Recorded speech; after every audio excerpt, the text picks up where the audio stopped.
just going to ask you about superstar Billy Graham because Yeah. we've done numerous interviews with him, Yeah. and we'd just like to get your opinion Yeah, of him. I love him. I love him to death, man. Are you happy to hear that he's recently been put back under WWE Legends contract? I'm glad. I'm glad, man. I'm glad. I'm real happy for that. I did not know that. I know we tried to help him when he got real sick out there in Denver. Dallas and I did. Dallas has helped many people. He's a patron saint, Dallas is. I mean, he really is, man.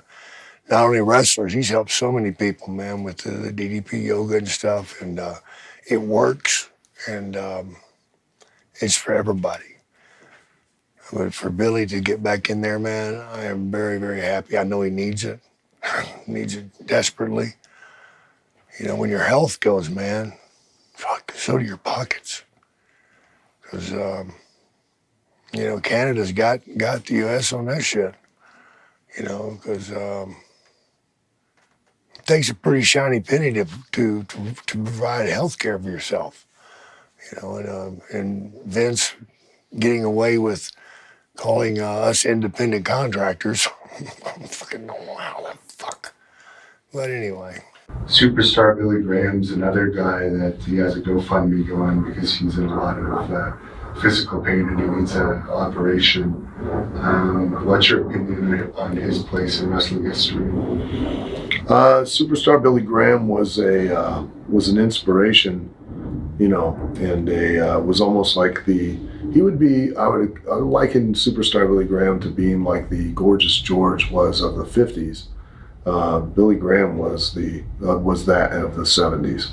You know, he was a guy that literally, you know, drove a lot of other young wannabe wrestlers into wanting, you know, emulating him. I remember even when I first started wrestling, I had the tie-dyed tights and, you know, thought of myself, you know, because he was over. He was really over because he could cut promos. He looked like $1 million. I mean, he was amazing, and you know, he had an awesome run in WWF at that time as a world champion. He and Bruno drew big houses, drew a lot of money. I think the rumor has it that even when Vince Sr. was wanting him to drop the belt to Backlund, you know, Bruno didn't want him to do it and wanted to keep working with him and wanted to have Billy, you know, go into business for himself and, you know, keep it running and keep it going. The run that he and Bruno had because they were just drawing so much money. But Vince Sr. was very much a man that he gave you a date. And he gave his word, and then he stuck to it. We've done quite a few interviews with superstar Billy Graham for this channel, so I just wanted to ask you if you could give your opinion on Billy Graham. And he recently was put back under Legends contract. So I didn't know that. Yeah, last year. Yeah, I know Superstar pretty well, man. I remember back when I first came into the WWF, he was having horrific hip problems. I mean, his hip was killing me. Lay on the seat of the airplane, put his feet up in the air. I mean, he was hurting. But of course, then he had a huge falling out with WW. And I didn't know that you just told me that he patched things up. But I get along good with Soup. You see him once in a while at the Comic Cons. Now, you had a very famous match at the Orange Bowl with superstar Billy Graham. Can you tell me your memories of that and your thoughts on Mr. Graham in general? In general, he was a good guy, and at his point in time, he was considered and was a very good in the ring. There isn't too much bad that I would have to say about him, period. Obviously, Hulk Hogan looked up to him a lot. That was one of his idols when he was younger. What did you think of Billy Graham growing up in Florida? Well, Billy, I met him, I used to watch him all the time in Florida. Again, one of those guys, Florida was a big territory, a lot of guys came in there.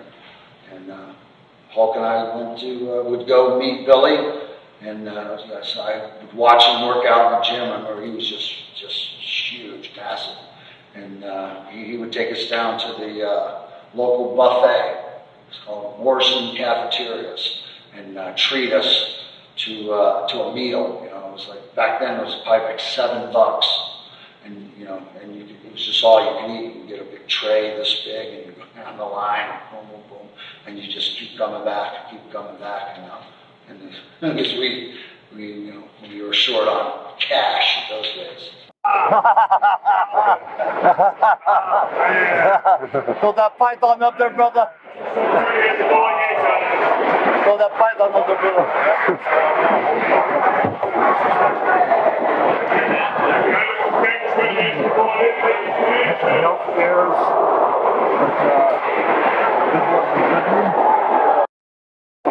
Antibiotics. There's a heart thing.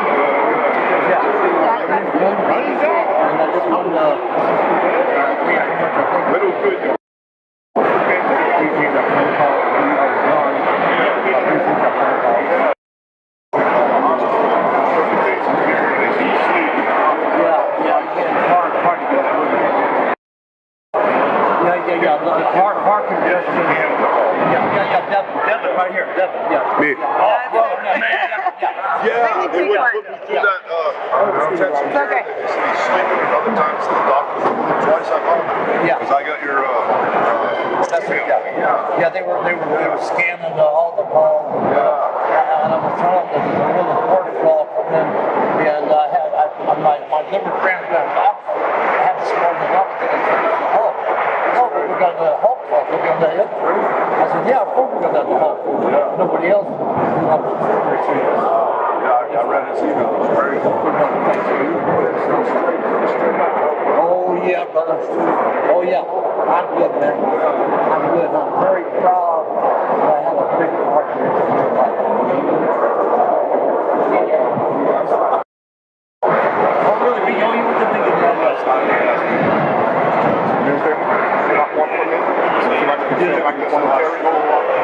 It wasn't stealing, it was borrowed. You borrowed. So you did a hell of a job. Superstar Billy Graham. First time I met him, of course, he was a Man Mountain at that time out in Phoenix, Arizona. I was working for a weightlifting company by the name of Olympic Enterprises. I was the assistant wrestling coach for Arizona State University at that time. But with that whopping salary of $3,200 a year, I had to make my salary another way. So I actually worked a regular job at a manufacturing plant. And Billy Graham happened to come in that day. He knew the owner, and I don't know how long he was staying in Phoenix there for, but he wanted to get some pieces of equipment, and he wanted to have them delivered to his apartment. So one of the other employees there and myself, we delivered these couple pieces of equipment, and there happened to be this high-low lamp machine that would not fit through the spare bedroom door. And so he asked one of the other guys that was with me, because go down to the manager's office and ask to borrow an axe. And then when he brought back the axe, Billy Graham proceeded to chop out this doorway so that this piece of equipment that could get in. And after he got tired of chopping for a while, he's like, here, I need some help. You guys chop for a while. So we're thinking, here's a guy, he doesn't own this apartment. And here we are helping him chop this doorway out so this piece of equipment could fit in there. And did we oblige him? Yes, we did. So that was my first encounter ever of meeting Billy Graham, Superstar. Superstar is Superstar. He was the WWF champion. Biggest mistake that company ever made was not turning him babyface. People say to me, who's the greatest champion? I can tell you this. I'll tell you this about all the champions I saw, whether I was a fan or in the business.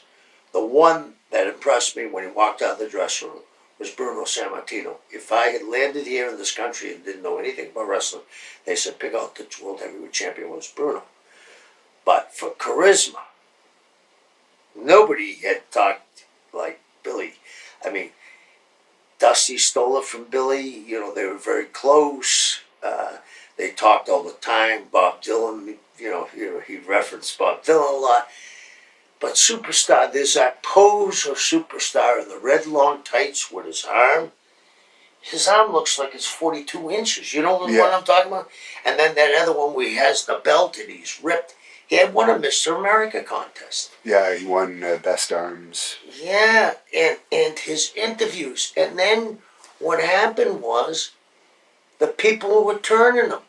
And for some reason, I'll tell you two reasons, I think. For some reason, Vince didn't think that turning him babyface would work.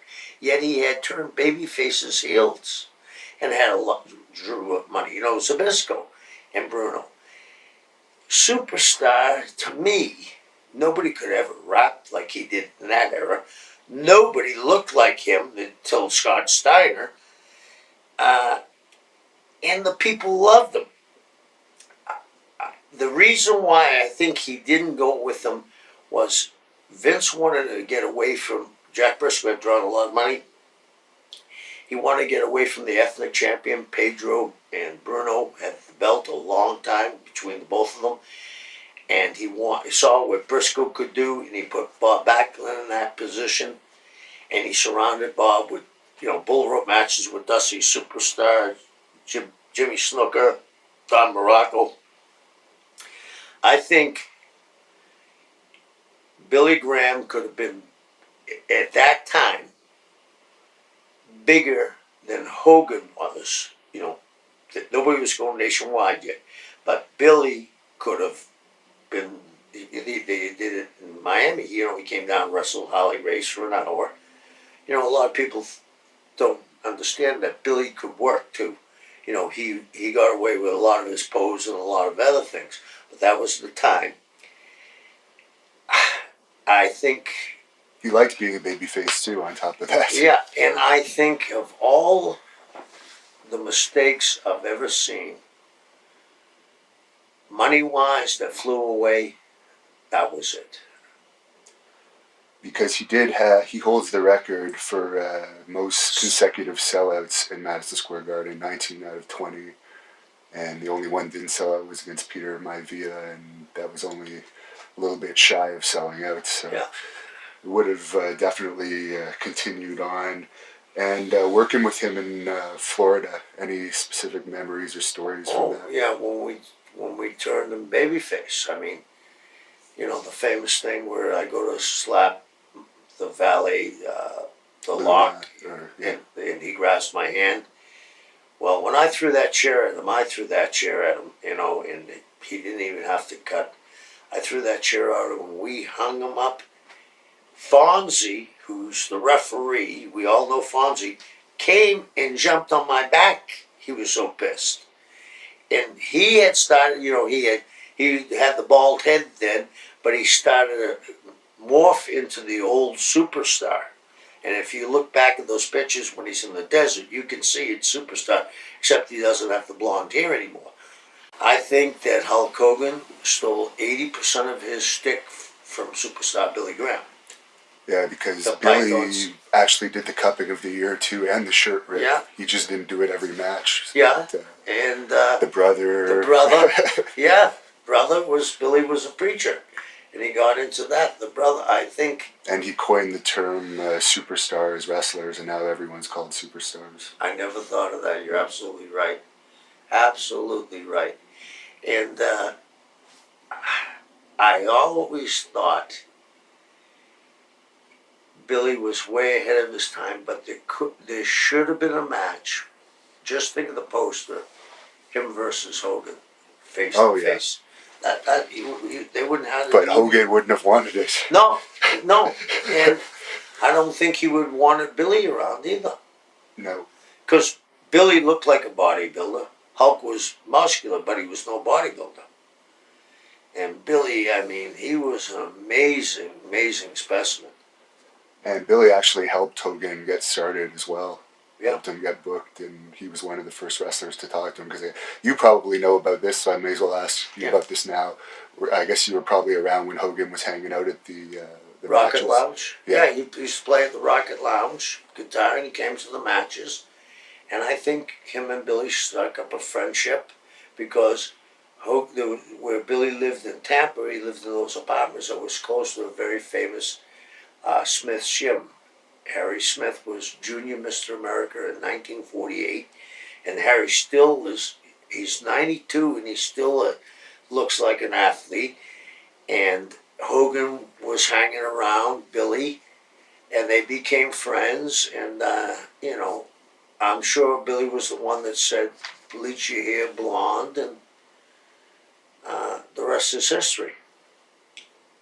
And do you think it's sad that Billy isn't used by WWE, for instance, at NXT, helping people with promos when he has such a great mind for the business and he's very creative as you worked with him, but there's so much he could give, but unfortunately... To me, the greatest interviewers I ever saw was King Curtis. And this is no direct number. King Curtis, Blackjack Mulligan, Dusty Rhodes, Superstar Billy Graham. Superstar could talk people into the building. And today, they have... Let me ask you this. You think Superstars, if they gave him a scripted interview, would be the same? No. That's what I think is lacking. I don't know if they want the guys to be so politically correct they're afraid they'll go off in a tangent or something. But Superstar enthralled me. I'll give you an example. I have family that had no interest in wrestling. But when he came, they had never seen a specimen like him, and they didn't even go to the matches, but they tuned in to see him talk.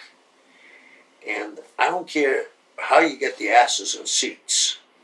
That to me is good worker. Guys can be the greatest workers technically, but if you don't put asses in seats, and you said he sold out 19 out of 20, that doesn't happen overnight. You know what I mean? And I'm sure that half the matches that he sold out, he was a stone heel. Then you started to see, by the time he got to Peter, he was the baby face, and he was just...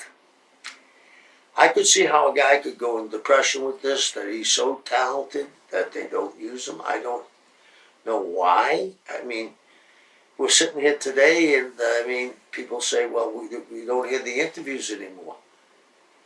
The Rock made a great interview. Austin made a great interview.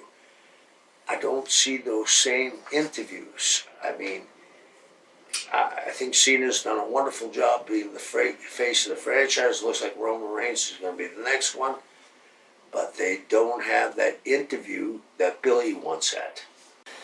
But to this day, I still think Superstar should have turned babyface. And the one he should have turned against, they had done it so many times in tag teams, the babyface turned against the other babyface. Koloff in Superstar would have drawn a ton of money. One of former WWE. Yeah, that was Billy's idea. He wanted Koloff to turn on him. That was how he wanted to switch. It was. I didn't know that, but that was made. You could see that. You have a Russian, and then you have Superstar talking, and Ivan doing with the manager talking. And I kind of think he should have done it at the time. Ernie was Billy's manager. Yeah. Ernie Grand Wizard could have got involved in that finish and been with Koloff. Yeah, that's true. And he could have talked for Koloff. Yeah, that's very unfortunate that didn't happen. I love Wayne Coleman. He's always talked highly of you. I love him. I wish he could got his life together a little bit more with his girlfriend Valerie. Remember Valerie? You ever talked to About Valerie? Yeah, they're still together. They're both not in great health. So. No, but Valerie, what a sweetheart. He's got his daughter? No, because his daughter lives in Florida now. He's still in Phoenix. Still in Phoenix. Yeah. I love Billy. What a look he had, man. Can you imagine? Can you imagine how Billy Graham would have got over looking like Billy Graham does and did in his day today with his social media? And he went to the ring, brother, with all this Facebook and shit. He went to the ring without any music. There wasn't no bombs and arterial, the howitzers going off. He just went out there and did Billy Graham stuff. It was like, wow. Him and the Grand Wizard. Do you see them? You how he looked? Oh, yeah. Do you think Billy Graham, if they had given him the Hogan push and turned him face? He was Hogan before Hogan was. Yeah. You heard his interviews. You know, Billy Graham, listen, brother, these hands can crush coconuts. You know, and he's like, wow. All the stuff he could do, man. I'm lifting barbell plates, eating T-ball. He had this whole thing about it, man, posing all the time.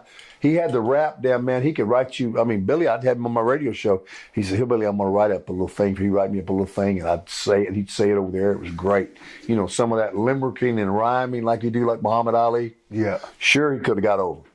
He could have got over. Absolutely. Because he's the precursor to Hogan. He's the precursor to the Warrior. Right? I mean, he invented the name Superstar for a wrestler. Superstar Billy Graham. Yeah, baby. Yeah. That's one of the best Billy Graham impressions I've You heard. understand, brother? It was kind of like something in between Dusty Rhodes and he had a little bit of a pimp talk to him, you know. You know, man. You know, he was the greatest. I mean, you could just watch them interviews he would do when he'd come out with that tie-dye on, that savage tan, like he was just about burned under a flame, you know, and that hair, and man, it was like a hippie-looking, you know, far out, like cosmic, you know, San Francisco musclehead. Wow.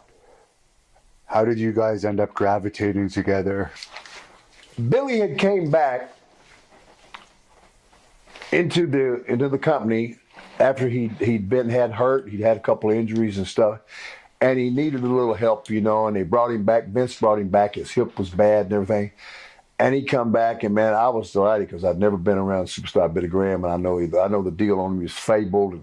And he come back in with the tie-dyed tights and all that stuff, and I got to hang out with him, so we'd ride some together, right?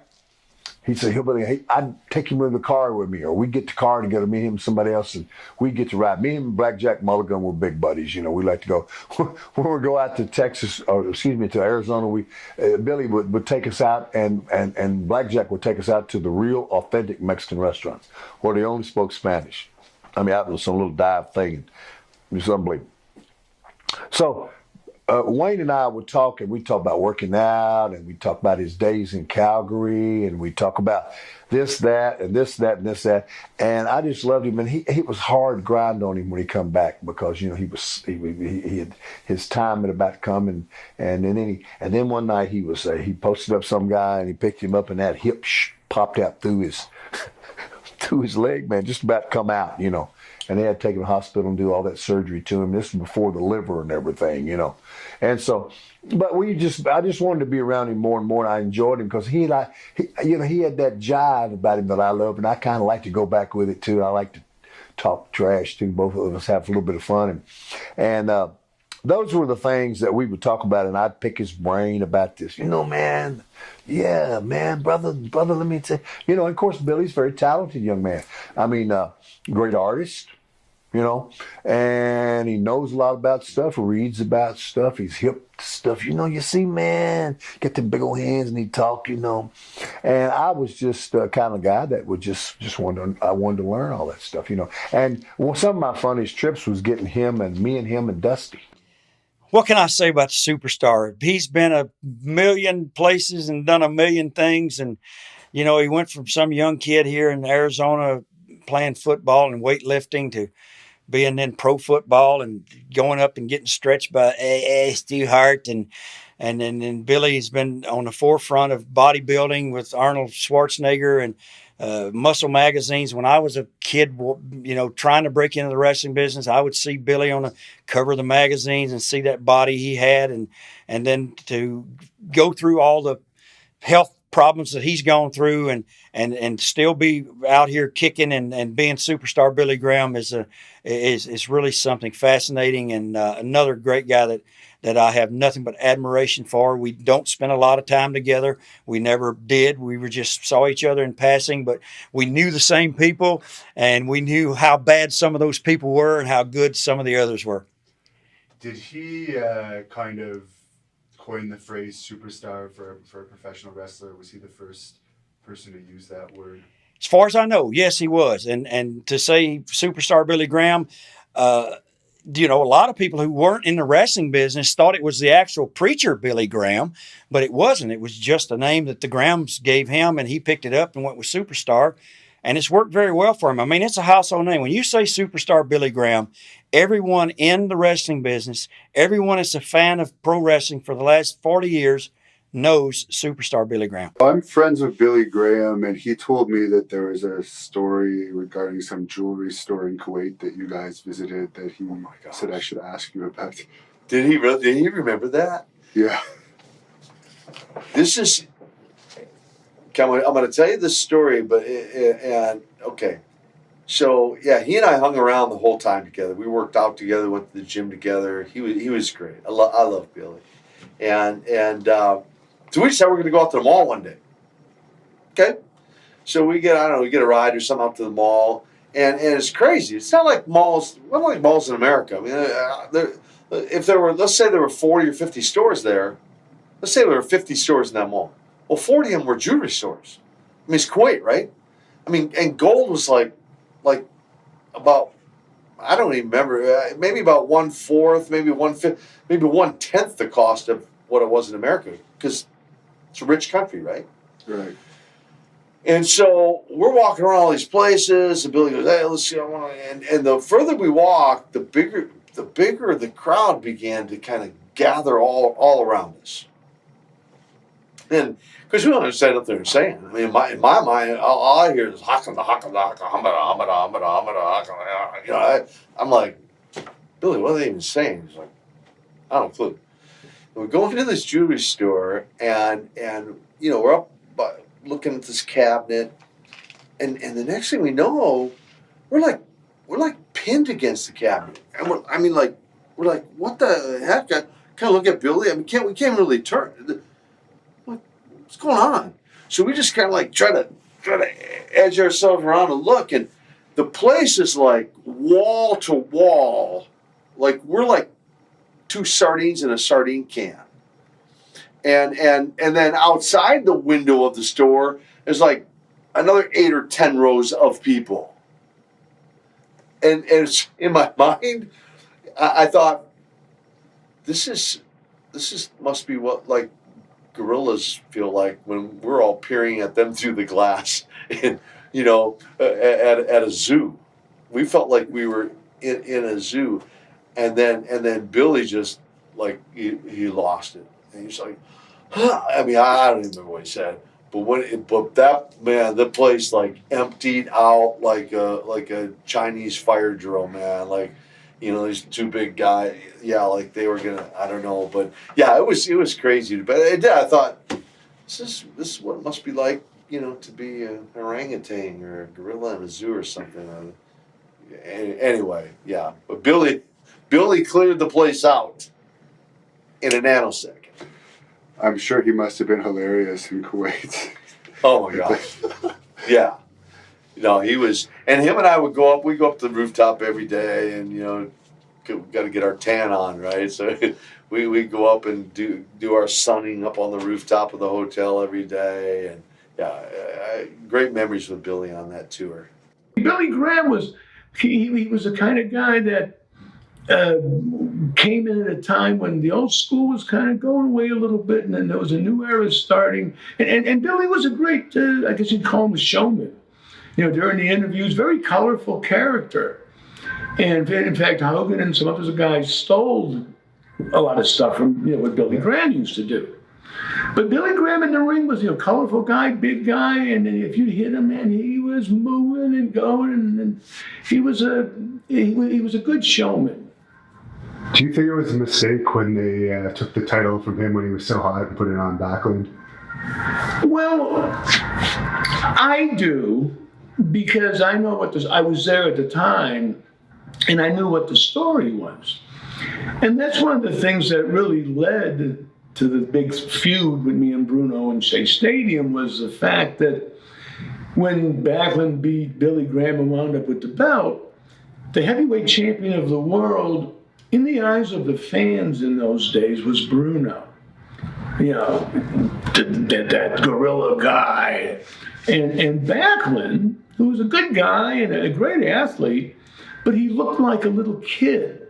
He was, such good shape. He only weighed 220. And came off in his interviews kind of like, you doing, howdy doody. And the people who were used to a Bruno kind of hero are now looking at Bob Backlund going, oh, come on, man. And poor Bob, but he just couldn't follow it. And in the meantime, that meant Bob's fans were looking like empty chairs. And the business of the WWF, money-wise, was starting to tank. Because I think Graham holds the record for most consecutive sellouts, and Bruno holds the record at Madison Square Garden for overall. Oh yeah, for all time. I think even for music and. Oh, for years. I mean, it was amazing to run 16, 18 years. But that's because it was programmed right. He was a real innovator. Billy Graham is probably more than anyone else the guy who made me a fan, because when I talked about how I was hooked on the first show, it's because of Billy Graham's interview. Billy Graham and Pat Patterson did interviews, and Ray Stevens, and where they were all together in San Francisco. But it was Billy Graham interview. I was like, really, oh God, this guy's my favorite wrestler. So, and I became good friends with him later. But yeah, as far as like being an innovative character and leading to so many people, Paul Heyman, DDP, Hulk Hogan, Jesse Ventura. I mean, they all became big fans. Billy Graham was a really important figure in the history of the business that a lot of people don't realize now. And a big trendsetter in a lot of ways. So, is he the first guy to call himself Superstar? That I'm aware of, yeah, because Bill Dundee. I remember Superstar Bill Dundee, but Billy Graham was first, off of Jesus Christ Superstar. Yeah. And do you think that it was a bad move to switch the title to Backlund when they did, when Billy was getting really hot and borderline becoming a babyface almost in some cases? Yeah, I mean, I was, I was a lot younger when that happened, but so it's hard for me at that time to have the perspective, because when it was going on, I mean, the reality is that I knew when Billy won the title, I already knew that Bob was getting the title. It was just a question of when, and it was, about 9 months or so later, 9-10 months. So when it happened, it was like, well, it's going to happen. And I didn't really understand at that time. So at that time, no, I wouldn't say. I didn't really understand the business. I was a teenager. I wasn't doing the newsletter yet. The idea of, he was selling out the Garden every time, and business was so good under Billy. And then but Vince Sr. had already made the plans. I mean, their idea was always a babyface champion. And normally they would only give the heel, a couple of weeks. But with Billy, I think they just went with the idea of going longer. And Billy was such a great drawing card at the time. That whole period was tremendous, and he would go everywhere with the belt just outside the territory. Is it true he had the highest percentage of Madison Square Garden? Yes, because he sold out every Garden show except for one, and that was like Peter Maivia with 18,000, which was almost sold out. So yeah, he had the highest percentage of sellouts of any champion that they ever had. And so by that token, if I look back based on the business and being successful and everything, they probably should have gone longer with him, but they had already promised it to Bob, and Bob was Vince Sr.'s guy, and so it happened. Vince Jr. told me that, he thought it should have gone longer to Billy, later. I think if Vince Jr. was in charge at the time, because Vince Jr. did, they had their ups and downs over the years, but at that time, Hulk Hogan was the whole Hulk Hogan thing came from Billy Graham. Right. And so, and that's Vince Jr.'s kind of wrestler. So he had told me that, he thought that they should have gone longer with him. So I think you could make that case. I mean, the babyface turn, he'd gotten over huge as a babyface because he had all that charisma. And it was probably the time to do it. Maybe even a couple months later. But yeah, it never happened. Any thoughts on Superstar Billy Graham, who we're interviewing tomorrow? Superstar Billy Graham, there's a character for you. I haven't heard from Superstar in a long, long time. I heard he was kind of in the wrestling news a little bit there after Kofi Kingston won the championship. Not exactly sure what he said, but I know some people were upset about what he said. He's just trying to get heel heat again. He's trying to get heel heat. That's pretty much it. Well, that's hey, all the more power to him. That's typical wrestling protocol right there, right? I mean, the idea is to get heat one way or another. So if he's getting some heat, that may be a good thing. If he's pro or against Kofi Kingston having that title, hey, it's his opinion, and we can disagree with that or agree with it. One of the reasons you got into wrestling was superstar Billy Graham saw you working out in a gym when he was wrestling in your town one time and suggested that you might want to get into the wrestling business. Is there any truth to that? Well, that was up in Fargo, North Dakota, where that happened. North Dakota State University. That's where I was going to college, and Ron Earhart was the football coach, and he didn't have a weight room. So I started working out at the YMCA in Fargo, North Dakota, and I did that every day. And one day in 1971, Billy Superstar Graham was sitting doing curls at the YMCA in Fargo, North Dakota, and I was doing bench presses, and we bumped into each other. It wasn't a very big gym, and we talked a little bit, and he asked me if I ever thought about getting into the wrestling business, and I told him no. But he put that thought in my mind. And I played 1 year of semi-pro football out in Illinois, at Mundelein, Illinois. And I was driving home thinking, there'd been guys that were in that league for 10 years and not made it into the big night time. So on the way home, I thought of Billy Graham and him asking me that, and I said I'm going to try the wrestling business. Of all the matches you've had, what's your favorite match of your career? One of the most memorable was, for me, getting in the ring in Madison Square Garden. There was 27,000 people, and I'm looking across the ring with a man that has a WWE Championship belt around his waist, and I was going to be taken from it. It was a man that I met in 1973 in Fargo, North Dakota at the YMCA, Billy Superstar Graham. That was almost a miracle. I believe in miracles. I believe there's things that can happen up there. I believe if you think about something long enough, you're going to get it. One of my thrills of my life was we went to the show, and me and my brother had big Superstar Billy Graham fans. We had Superstars #1, and we had him, what is called screen painted on or whatever. So we were up there showing our shirts, and he was up in the ring, and he went, "Wait a minute," like he did this. And on TV, on one of Vince's TVs, the old TVs, he's down there, he goes, "Come down here, kid." I came down here. He took off his Adidas shirt, and I gave him the shirt I made for him, Superstar Billy Graham shirt.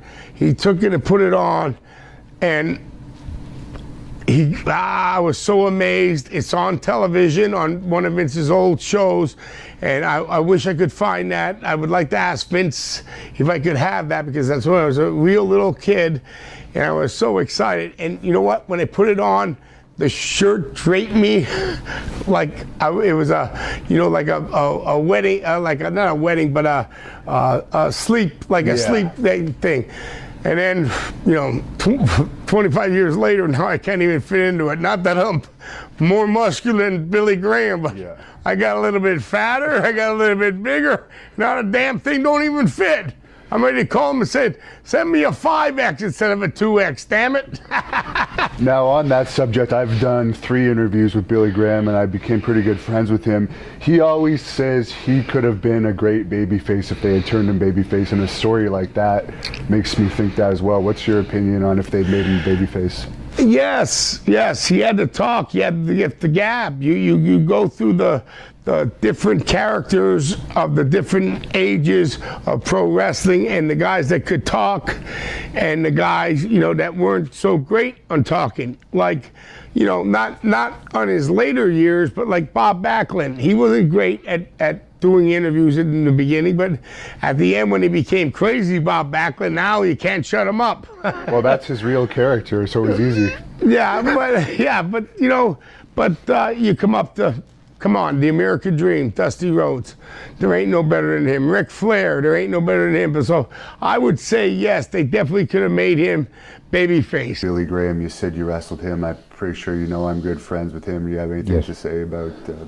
Oh God, we wrestled in that show in Miami, the Paul Nelson match, and we put each other back and forth all the time, And of all the guys I've ever met in pro wrestling, I love Billy more than anybody. He's the most down-to-earth guy. comes from the Schwarzenegger era, with the guy his guns were just unbelievable, but he really treated me like a king. Like, hey man, you're the man. You know how Billy is. Yeah. And I just loved him, but we had a kind of misunderstanding on the trial thing. So I have no problem with Bill. Billy's a great guy. I love him to death. I mean, you see him, tell him that. I've been trying to get a hold of him. I tried to get a hold of him through Facebook, and he never. He just sends his post to his webmaster, and his webmaster posts. He doesn't actually know how to operate Facebook. He's not the most computer literate, but the webmaster posts it, so it's his legitimate. But yeah. Hey, would you tell him? Could you just tell him from me? Tell him that Billy Jack said all the best, and I just love him to death. Man. Yeah. You know the way I've talked this interview, and I'm pretty straight shooter. I just one of the guys I love. You brought up there. And we've done a bunch of interviews with Billy Graham, and he's actually still a friend of mine. He told me to thank you for taking such good care of him in the days when you were working with him in the ring. But do you have any memories of that angle you did with Billy? Yeah, good ones. And Billy clicked together with the bodybuilding and everything, contest. Shoot, Billy kicked me up. Billy helped me climb the ladder over at WWE. We had those bodybuilding contests, and I'd turn on him and catch him from behind. And we had it going on. We were drawing crowds too. Billy Graham, Butch Reed, the bodybuilding contests we had, and we done all right. Now, you also worked with superstar Billy Graham, who I've done a bunch of interviews with. What was it like working with him? Yeah, man, it was an honor to work with him. He's one of my, I'm one of his biggest fans. And now, remember back then, Devin, before I come into the business, grew up in California, before I break into business, I used to run to the store and remember those magazines in the store, look, Superfly Snook and Billy Graham, Dusty Rhodes. Yeah, I was a big fan, and Superstar was one of my biggest. And back then he was the nice body, the bicep back then, and to work with him, and it was an honor. It was an honor. I think you may have came close, but I don't know if anyone in wrestling ever got better arms than him. No, he was the man. He was the man before Hulk. You actually had an arm wrestling match with him at the first Starrcade. Yeah, we did an ankle with him, and it went well. Paul Jones, and they turned him baby, and me as a young heel, and I just followed Paul and Superstar. When you were in Houston as a youngster, did you ever have any contact with superstar Billy Graham when he would come in there? Yeah. As a matter of fact, he brought Steve Strong in. I was taking pictures at ringside for a magazine at that time, and I might have been 13. I started taking pictures when I was 12 for Gong magazine and Wrestling News, just trying to get my way in there. And Superstar would pose. I was allowed to get in the ring. I gave him and Steve Strong, I was one of his proteges back then, some pictures, and they always asked for pictures. And I got to meet deal with Superstar before he went in the Hall of Fame also. So yeah, I had some dealings with him as a kid. I don't really think he recalled that. I told him about that. But then we had some communication during the Hall of Fame, and he was having some issues. I got him to the hospital. But superstar. He's another one. He's another one of those guys that you just have to ask yourself what makes you tick.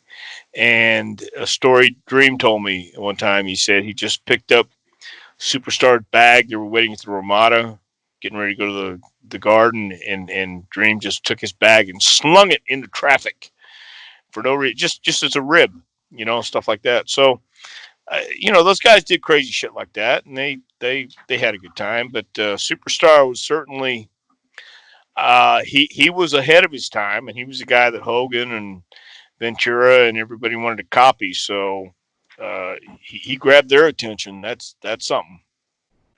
The Big Orange Bowl show with Billy Graham and Harley Race, another guy that I had a lot of respect for and I interviewed, and I was really sad when he passed away. But could you talk a little bit about how that show came to be? Yes, I can, because it's getting to be a small list of who actually had interplay with two of the greatest minds of all times, Eddie Graham and Vince Sr. Eddie Graham was a huge card in New York as the Grahams. He actually was the pseudo booker back in those days. And when Vince had a question, he would call Eddie. When Mike and Eddie fell out, I became like the surrogate son, and I'd go fishing with Eddie a few days a week, and I'd have to go up to the office and meet him, and invariably, 1 out of 5 times he's on the phone to Vince Sr. They had a very unusual connection, and Eddie, in my mind, was the first one to bring in a WWF champion. And that was very smart, because Eddie brought it to Miami, where there's a lot of transplant / snowbirds from New York. And you got to remember, back in those days, there was some animosity with the WWF and the NWA, but Eddie could transcend that because Vince trusted Eddie explicitly. And just having that match broke barriers, because later on, Billy wrestled Ricky Martel also for the AWA Championship, and Eddie brokered that deal too with Vern. So Eddie was a master manipulator, and people sometimes think manipulation is a bad word. Manipulation isn't a bad word if everybody comes out looking good. And as you know, Hannibal, you're a student on wrestling. They went 60 minutes, nobody got hurt, and it was a damn good match.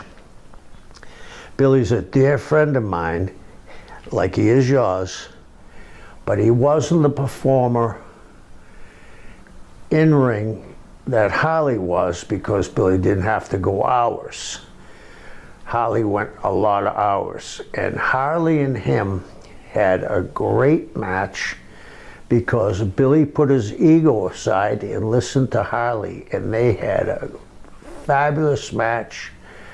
The people, usually, in my estimation, people don't like draws, but he satisfied 2 different groups of people.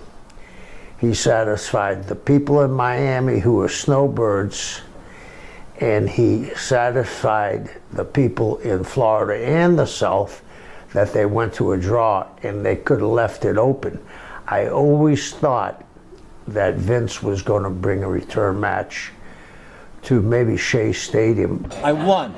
I won. I won. But you've got awful big. They're not bad. Yeah, they're very impressive, and I think they might be bigger than yours now. Yeah, well, right there. Well, they probably are. You're actually admiring me. I used to admire you back in, I think, the 60s and 70s, but now we're in the 2000s and you're admiring me. Yes, I am.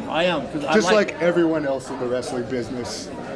Well, what are you saying? Are you saying that? Well, let me see. I pretty much retired Abdullah the Butcher, defeated him. I retired Terry Funk, beat the crap out of him. So I have a lot of respect for you, and I'm glad you admire me so much, and beating all of the guys from your era has made you have so much respect for me. And so what you're actually saying is, I just want to move some of these eating utensils. What you're doing. Wait a minute. Wait, I want to say something. Don't interrupt me. Wait, I want to say something here. Just a minute. I know we're doing a television camera that's going around the world, but I just want to say something. I think I'm picking up some bad vibes from you. Bad vibes. I think even though I'm retired and you're in your You're prime, long retired. and I'm long retired, I think you're insinuating that you might like to arm wrestle superstar Billy Graham. I'm getting that impression I would from have you. loved to have arm wrestled you in your prime, but look at you now. Look at you now. You're just a shell of yourself. You still have big arms. You still work out 4 or 5 times a week. But look at me. I was the alternate for the Olympics for Canada. I've defeated all the top stars in wrestling in the independent circuit. I've defeated many legends. Do you really think you would stand a chance against arm wrestling me in this day and age? Well, let me tell you something. Arm wrestling, my dear friend, is more than just physical power. There's a lot of mental issues that go along with arm wrestling, and I've really never stopped arm wrestling. I'll be honest with you. Mental issues. Yeah, mental issues, like psyching people out. I know you're a young man. I know you're young. So are you trying to? I'm young. And you're old. young. Yeah, and I'm older. It's not going to do anything for me to beat you at this point in your career. So you're saying you're basically challenging me. You, Hannibal, want to arm wrestle superstar Billy Graham. I can feel it. I can feel it. I know it. Is that what you want to do? If you want me to humiliate you, right here, we'll arm wrestle. Right here. If you want me to humiliate you, I'll humiliate you. Right here. How much money do you have for bail? Right here. Put it here. You want to? Yeah. Are you serious? Yeah. Arm wrestle me right here. This is for real now. Yeah. This is not the stuff you did. Come on.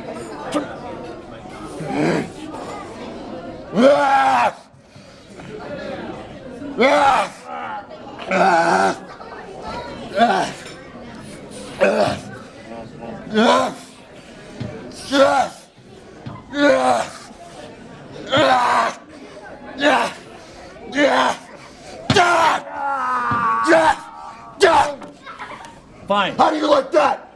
How do you like that? You're just like everyone else in here. Out of shape, past your prime, just like your typical person from Phoenix. Out of shape. They can't beat a guy from Canada. They can't beat Hannibal. Shut up. Shut up. You know what? You can walk home. Congratulate you. You can walk home. I congratulate you. He's strong. He beat me. What can I say? I tried. We'll pay for the damages. He'll pay for the damages. If it's a broken chair, he'll pay for it.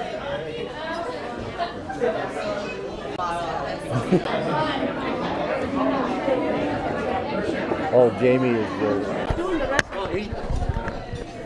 Okay. Yeah, I think. Listen, he'll pay for anything. I know. But honestly, I know you're a regular, but No, I didn't realize. I thought it's a fake. You know, it's okay, but it's a real thing. No, don't take me out. No, don't put me on that. No.